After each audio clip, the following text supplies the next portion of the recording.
Hey everyone, welcome to this episode of Easton Library Community Book Chat. I'm Kristine Ullman. I'm the Youth Services at the Easton Public Library, and today I'm so happy to have joining us our state representative for the 135th District, which serves Easton, Weston, and Reading, Ann Hughes. Ann, thank you so much. Thank you for having me. I'm very excited. I'm very It's excited a too. library event again. Yay, yeah, you come to lots of library events. It's fantastic. Well, you all really deliver an amazing service for all ages in the community through our library program. And I can't say enough about it. We need to amplify it. We need to get more people. It's a true community center and community builder, for It is. for That's a for great term. yeah. Community builder. I'm gonna use that, Ann. Okay, It's please. it's really true. I think it's like spot on. So I'm really proud to represent you. Thank you. I'm proud to. So, your book choice today, you chose this Pulitzer Prize winning novel, The Overstory by Richard Powers.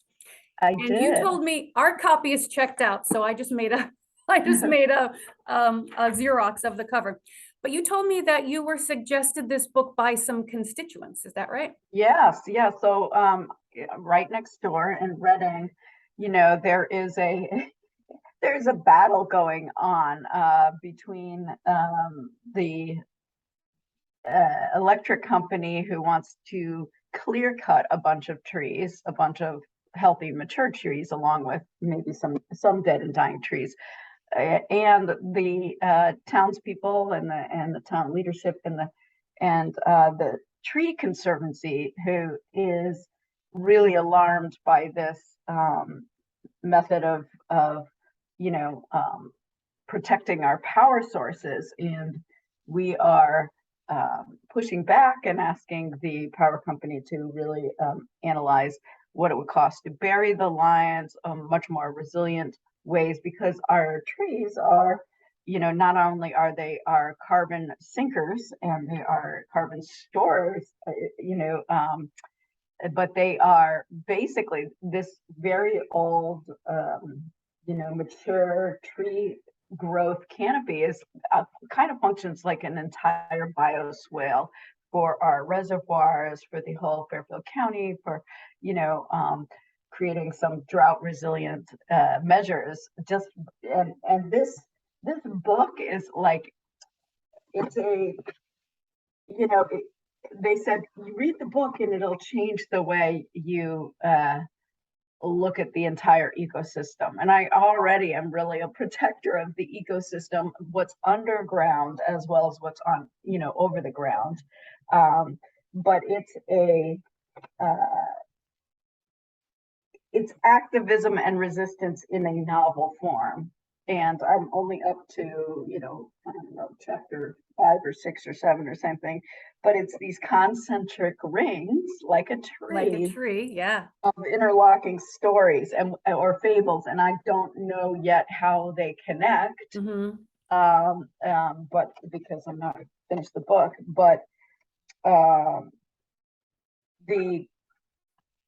the epic conflict between humans and the habitat that we inhabit, as if we are separate from it, and we're not. We're, of course, incredibly connected. So as we destroy parts of it, there are tremendous impacts that we cannot see, we should see, and we should be predicting. And that's kind of about the moment we're in right now, right, with climate crisis, is how do we respond to both those short-term threats like power outages with more extreme storms, while addressing the climate crisis and in a solutions-oriented way, which, if we take down trees, especially healthy ones, we are destroying some of the very fabric of what is protecting us against extreme, climate crisis, which we're basically in. So are we mitigating the impacts by creating new new problems? That's the question, I think. And this book kind of speaks to that. I think it was written a while ago. Um, you know, It it, won the 2019 Pulitzer, so it's not too, oh, okay. yeah, Okay. yeah. But I Um, mean, the cover, it's like so beautiful and it's yes. got all the trees on it. And like you mentioned, the rings, it's clearly, it's such a genius, I think probably, I have not read it, but it's such a genius way of storytelling about the environment and about trees to do it with the rings. And like, it's just, it And sounds I fantastic. really think that we can only address our existential problems through storytelling, through art, through music, Mhm. through poetry, through these prophetic voices that evoke something, quite frankly, in our souls. And that is, as a policymaker, that is the place I want to come to making um, generational policy from, and not a short-term elective, election cycles, because that is not the cycles of our trees. You're right. It is a cycle, but not the same. Yeah, yeah, yeah. And there's so much, that sticks with us in those stories that we can't even quantify. Like what is, you know, I mean, I am the daughter of of a science teacher and a ecologist, and back with the whole earth movement to the 70s or whatever. And I mean, I remember being deeply impacted by the story, Dr. Seuss story, the Lorax who will speak for the trees, Yeah, and again, that was uh, a little bit of a premonition of what was happening, yeah. for profit, right?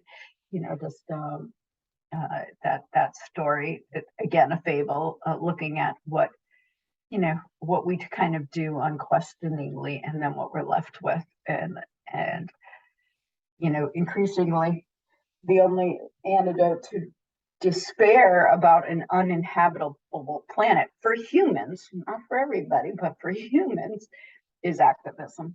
Hmm. Well, So and I I'm think this sure story, you're very busy. it tries to get us to activism. So Yeah, which is it's just such a great thing to open people's eyes to, things that are happening around them, and which is, important. And like you which said, is why we need books. stories are great for that. Um, and I know you must be incredibly busy, and you probably don't have a lot of spare time for reading.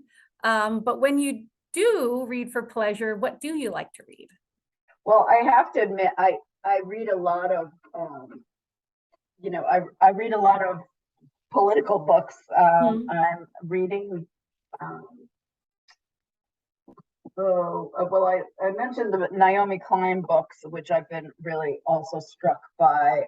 The Shock Doctrine, um, the one about the Puerto Rico devastation and stripping of the assets, and how that's being replicated around um, the globe in the wake of um, disasters.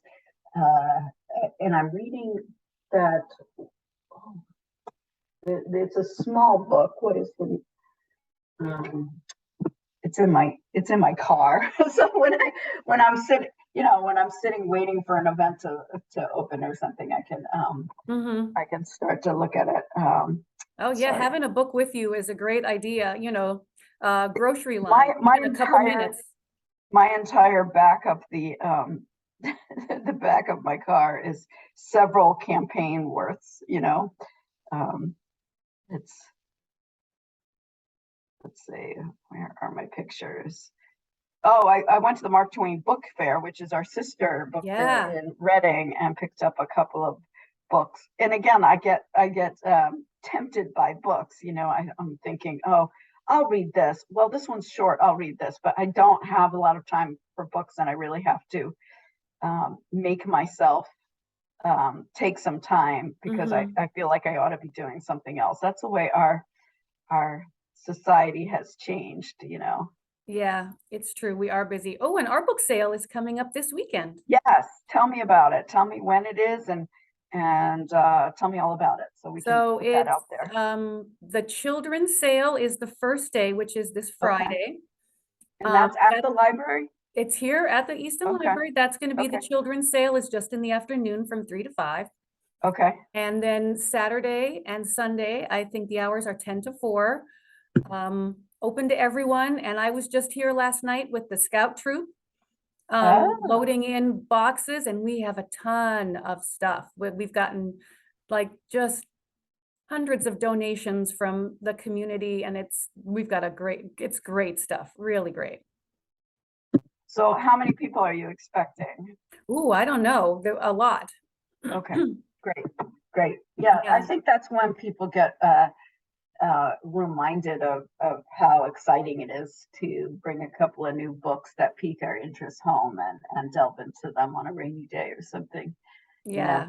I used to do that all the time as a kid, but now with social media and a lot of online distractions, it is a reminder of the simple pleasures of just reading a book. And you don't Mm-hmm. have to read the whole book, put it down, pick it up, put it down. Mm-hmm. Yeah. Yes, it's a very quiet way to really immerse yourself in something, and um, without, like you said, the stresses of looking at a screen and Yeah. that light, which they've proven is not the most relaxing light to Well, have in your face. it's hard on my eyes, Yes, it I is. find. It's hard But on our eyes, and then it's just a wonderful, like, timeless, relaxing uh thing to do to really make yourself exposed to another outlook of something, which is great. well, that's why I'm so appreciative of all the innovative and you know, interesting programs that you do to try to bring people in and connect people to the place where they can just access free books, right? This is one of the um, oldest and largest public services that we have in our communities. Mm-hmm. And with the universal access of social media, I think we've forgotten kind of the value of that because we're bringing people together in person for these programs, but also accessing those books are in person or CDs or DVDs or Mm-hmm. other forms of content. But we're hardwired to be social beings that our brains light up when we see familiar, friendly faces in person in a room Mm-hmm. in proximity. And it's just not the same with that flickering light. It doesn't feed our souls the same way that our species is hardwired for in Yeah, terms of our brains. you're right. I agree completely. So I really appreciate that you all are finding inventive new ways to bring the community together, depending on their interests or and ways to keep again our intergenerational community thriving because it is an intergenerational opportunity. Yeah, it really is. Well, Anne, I would like to thank you so, so much for coming and taking some time out of your super busy schedule to come and chat with me about The Overstory by Richard Powers. So this book is available here at the library. Both copies are checked out right now, but they will be back. So if you're interested in checking out The Overstory, you can just go to our online catalog and look for it there, or come on into the library, and we look forward to seeing you. And Anne, we look forward to seeing you in here again soon too. You bet. You bet. Thank you so much, Kristine. Oh, thank you, Anne. So appreciated. All right. Go back to your books. Thank you. Thanks.